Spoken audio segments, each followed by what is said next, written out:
Warning. Listening to this show may result in increased levels of inspiration, motivation, and innovation. Side effects can include the immediate urge to take massive action to build a better business and life for yourself and others. You've been warned. Welcome to Influencers Radio with your host, Jack Mize. And we are back on Influencers Radio. The corporate world, the corporate grind. That word corporate, it's almost becoming a bad word, but especially for entrepreneurs, people that are out there selling their services, they have knowledge, they have just incredible services that they can offer to businesses, and they're spending so much time working directly with small businesses, anywhere from mom and pop businesses to, mid-sized but still individually owned companies, completely neglecting the opportunities in the corporate world, because a lot of times they have the wrong ideas about what it's like working with the corporate world. It's big, it's black, it's easy to get lost. It's easy to go into a year-long selling cycle. And I've got to admit, I've had a bad taste in my mouth about, working and providing services with corporate clients until I started listening to our next guest, Angelique Rewers. Angelique has got this down. And I think one of the reasons is because she comes from that background of working in corporate America, not just working in that corporate grind, but also working as someone that made buying decisions, sitting on the other side of the table from people that are selling their services. And if you've been in the corporate world and you've been in any of those meetings or those when the people are making decisions on how to spend their budget money and what to spend it on, you understand some of the unique things that happen behind the scenes of that. And I think you are going to really appreciate what you're going to hear today. Angelique, thanks for being on Influencers Radio. How are you doing today? I'm doing awesome. Thanks for having me on. Oh, you bet. You know what? And I've been really looking forward to this is because the corporate world seems to be such an untapped market for a lot of the entrepreneurs, solopreneurs, people that have incredible services that it seems to me one of the easiest ways to add a comma or zero to your paycheck by working with these, but it is so scary to so many people. First thing, what is it that remove that fear. Remove that fear that from what most people have to move into that world. What is that biggest fear? Jack, it's like with everything. If you don't know how to do something, you don't have a knowledge base on it, or the information that you have is misinformation. It's wrong information. It's information that's been, passed around by a bunch of other folks who don't have the right information. It can be a scary thing. I know for me, when I left my corporate job, which was way back, and that was in 2006, and I started my business, all I knew was corporate. So there wasn't a question in my head as to who I was going to offer my expertise to, because the only world that I knew of was corporate.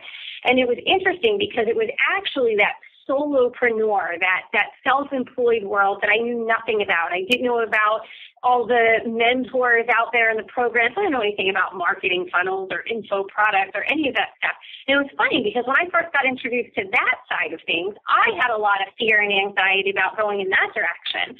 And so, I think it's with anything. If you're not really sure how to approach something, it feels completely off limits to you.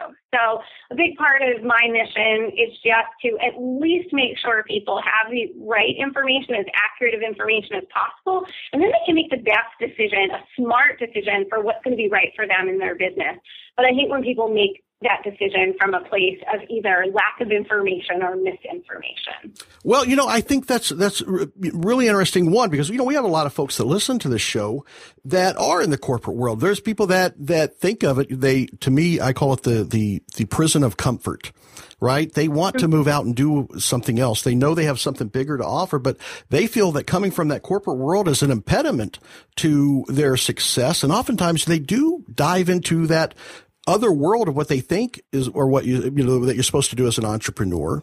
But I think that's one of the things that really makes you an influence in this is they don't have to. They can take that corporate experience and use it to their advantage versus thinking of it as a disadvantage from where they're coming from because of what they understand the environment and they kind of have connections already. Would that be one of the advantages that they could use to move quickly? I think, so for the corporate escapee, not that the corporate market is off limits to anyone, because actually sometimes it's those folks who have never worked inside of corporate that aren't bound by the same limiting beliefs about how things have to be done, and they often come into corporate and ask great questions like, why are you doing it that way? And just because you've always done it that way, there are other ways to do it. So I also love, working with the folks who haven't been in corporate. But in terms of those who have, those corporate escapees, for them, they have this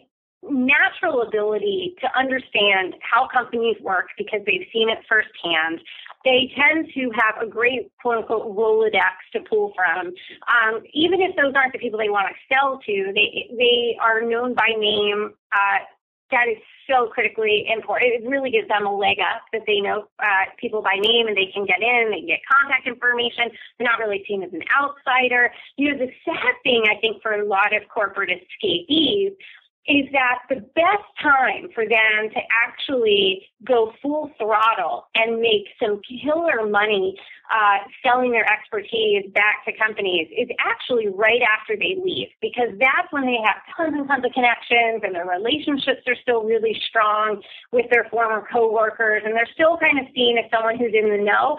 But typically what happens with the corporate escapee is as they run screaming from the building as an employee, they can't really make the mental shift in their mind to the fact that just because they're selling their services back to companies does not make them an employee. Now they're the CEO of a company. And so it doesn't even have to be them who's delivering the services and the expertise. So we have to do a lot of mindset work with corporate escapees to really get them ready to understand about how to step into that CEO role. But really, they've got killer connections. They've got a lot of insight. And who better to know some of the biggest challenges and pain points that companies are having than the person who just walked out the front door?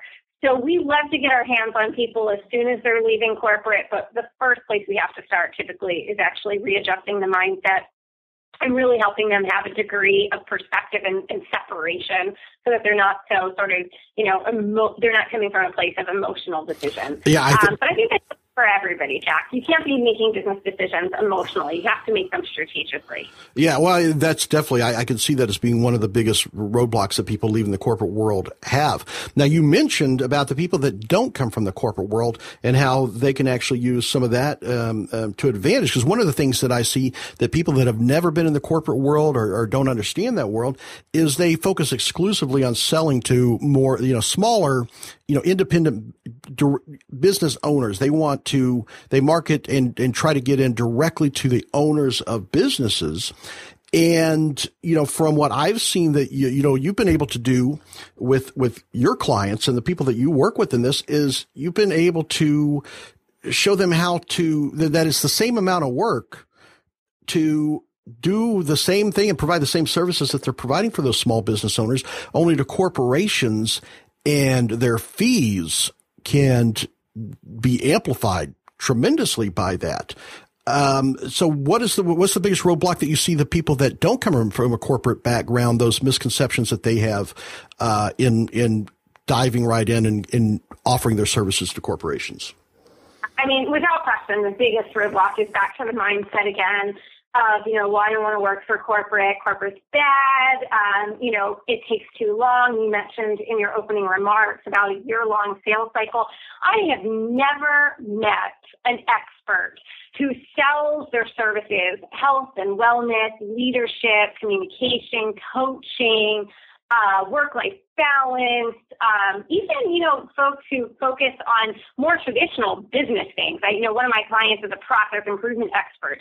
I have never seen for any of them a year-long sales cycle. When people think of year-long sales cycles, it has to do with things that companies buy that are called capital expenditures, which none of us are selling capital expenditures. We're not selling 10,000 laptop computers or mainframe computers, back in the day, or the big software packages or outsourcing contracts. That's not what we're selling. We're not talking about that. Companies buy from small business owners when they have an immediate need. And so it's about knowing how to get into these companies, spotting these needs, being that expert that's within arm's reach, because it's really the expert at hand that's the expert who gets hired.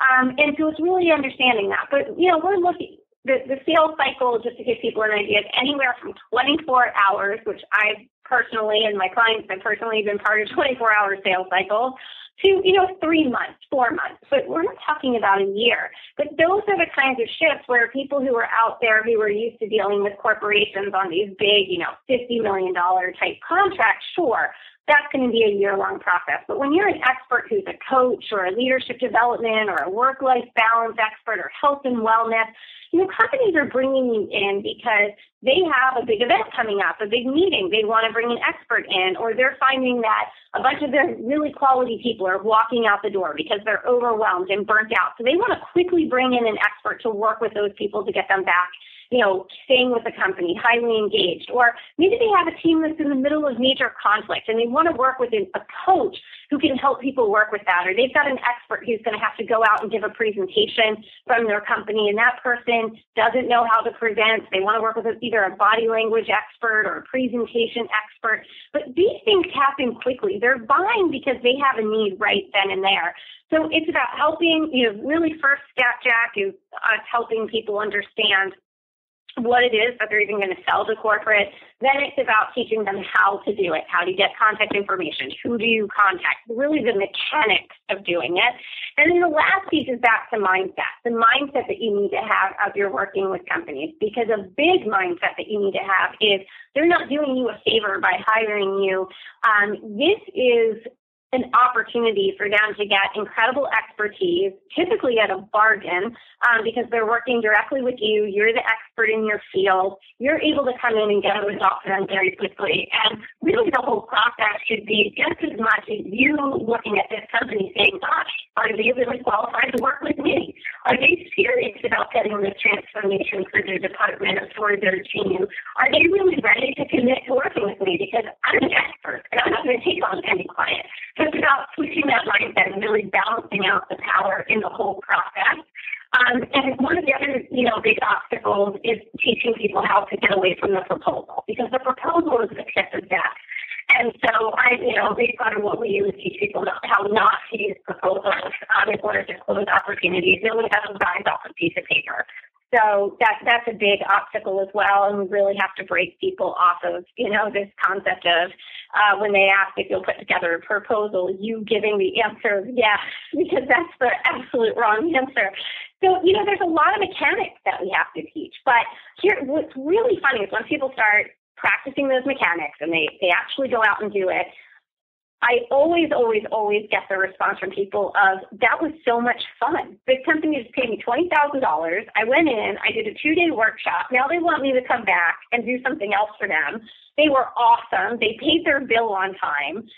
They were professional, and they really ate up what I had to share with them. They were loving it. Like, that's usually the reaction. People are shocked, and, I just smile because I know that's the case, but it's really getting past all of these myths and misconceptions. That's a big part of what I have to do. Well, you said something that I know it's true from what I've seen, but it's sometimes a big pill for some folks to swallow that are used to dealing with, independent business owners, and they want to know why. Why is it the same work, but I could even potentially add a zero to the end of my fee when dealing with corporations? Can you explain to that why that's the different mindset when you're selling to a corporate buyer versus someone that owns their own business, and, what their decision is, financially, and their attachment to that? Well, one of the big things is that when you're dealing with a business owner, most business owners really do not separate in their mind their business revenue from their personal income.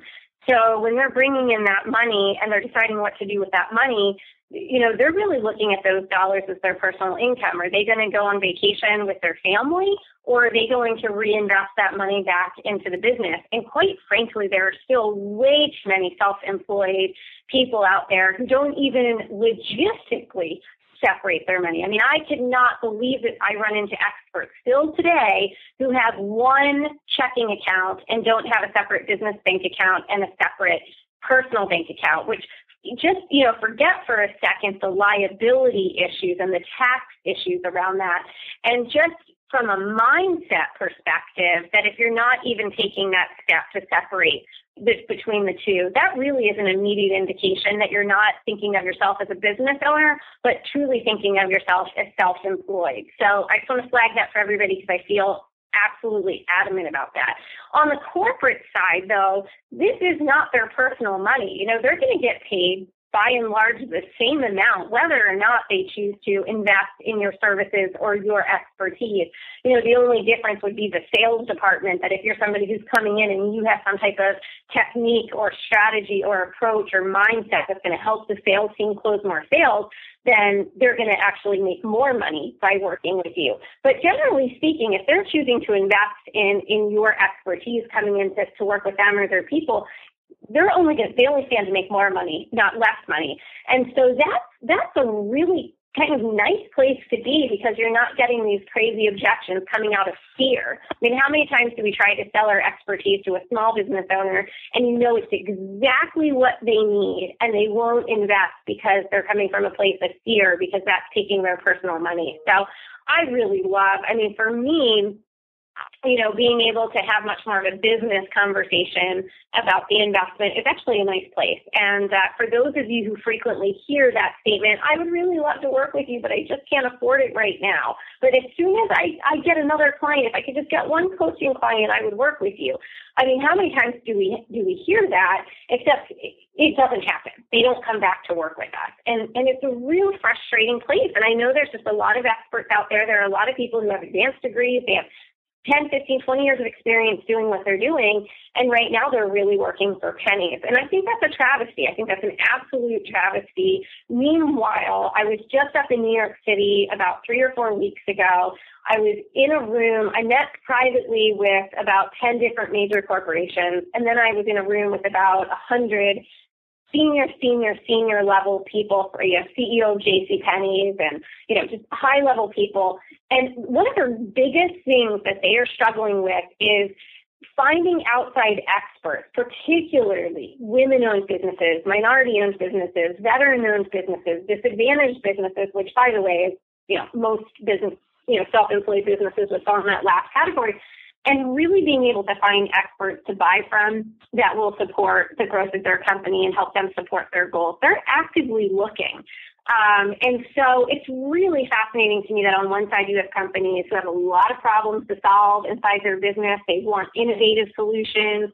They want to work with experts who can bring, great ideas to the table and really help them get the results they're looking for and make a change inside their company. And meanwhile, you have small business owners who are looking for clients who can afford to pay them and really invest, and not just be a client one time and then be too broke to hire them again, but really build lifelong clients that just keep buying from you again and again and again and again. And so part of what I see my life mission being is to build a bridge between the two sides and help them find each other so that they can both be successful. No, that's really powerful, and I've seen what you're doing that has made big differences in the lives and the businesses of a lot of folks that you work with, and open their eyes to this opportunity to work with corporate clients. That's what I feel, that what makes you an influencer. How can folks find out more about what Angelique is doing, about, where they can find out how to get involved and understand more about the types of businesses that this will work for, the type of service provider that this will work for?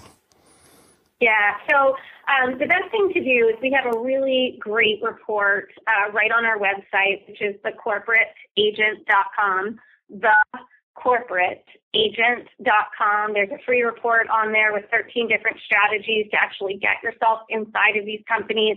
They're simple, powerful, effective things to do. It's a free report that's on our website, and you can see it right from the homepage. So thecorporateagent.com, that's a really great thing to check out. The other thing is every year we do an amazing 3-day conference. It's called Inside Edge. This year, the URL for that is InsideEdge2014.com. And that's coming up pretty quickly. It's happening at the end of June in Scottsdale. This is an amazing 3-day event where I basically walk through step by step by step what you need to know, how you go about getting these clients. And I'll tell you, there's really very few types of service providers, Jack, that this is not a fit for. Generally speaking, it's not a fit for real estate agents, and it's not a fit for those inside of multi-level marketing. So if you're an MLM or you're in real estate, it's not a great fit. Any other service or expertise aside from that, it's a phenomenal fit. And I mean, there's yet to be something that we haven't found. I often joke about a guitar ventriloquist, singer, songwriter, comedian guy that sells into corporate for $5,000, $10,000, $15,000 a pop. I know we have kayak instructors and scuba diver instructors, and I mean they're like small cities, these companies. They need and buy just about everything. And even the companies that are right in your backyard, companies that have 150, 200 employees, that are independently owned, they're looking for service providers as well. That's actually a really fun place to start. We talk about that as well. We have major corporations coming out this year like Chevron and IBM and AT&T. They're all going to be there to talk to you about what they're looking for, what not to do, what you should do. So, if this is something that you're thinking, I really need to look at this, Inside Edge, there's absolutely nothing else like it in the marketplace right now. So it's InsideEdge2014.com. You've got to be there. So that would be the next, step. But in the meantime, at least grab the free report as well.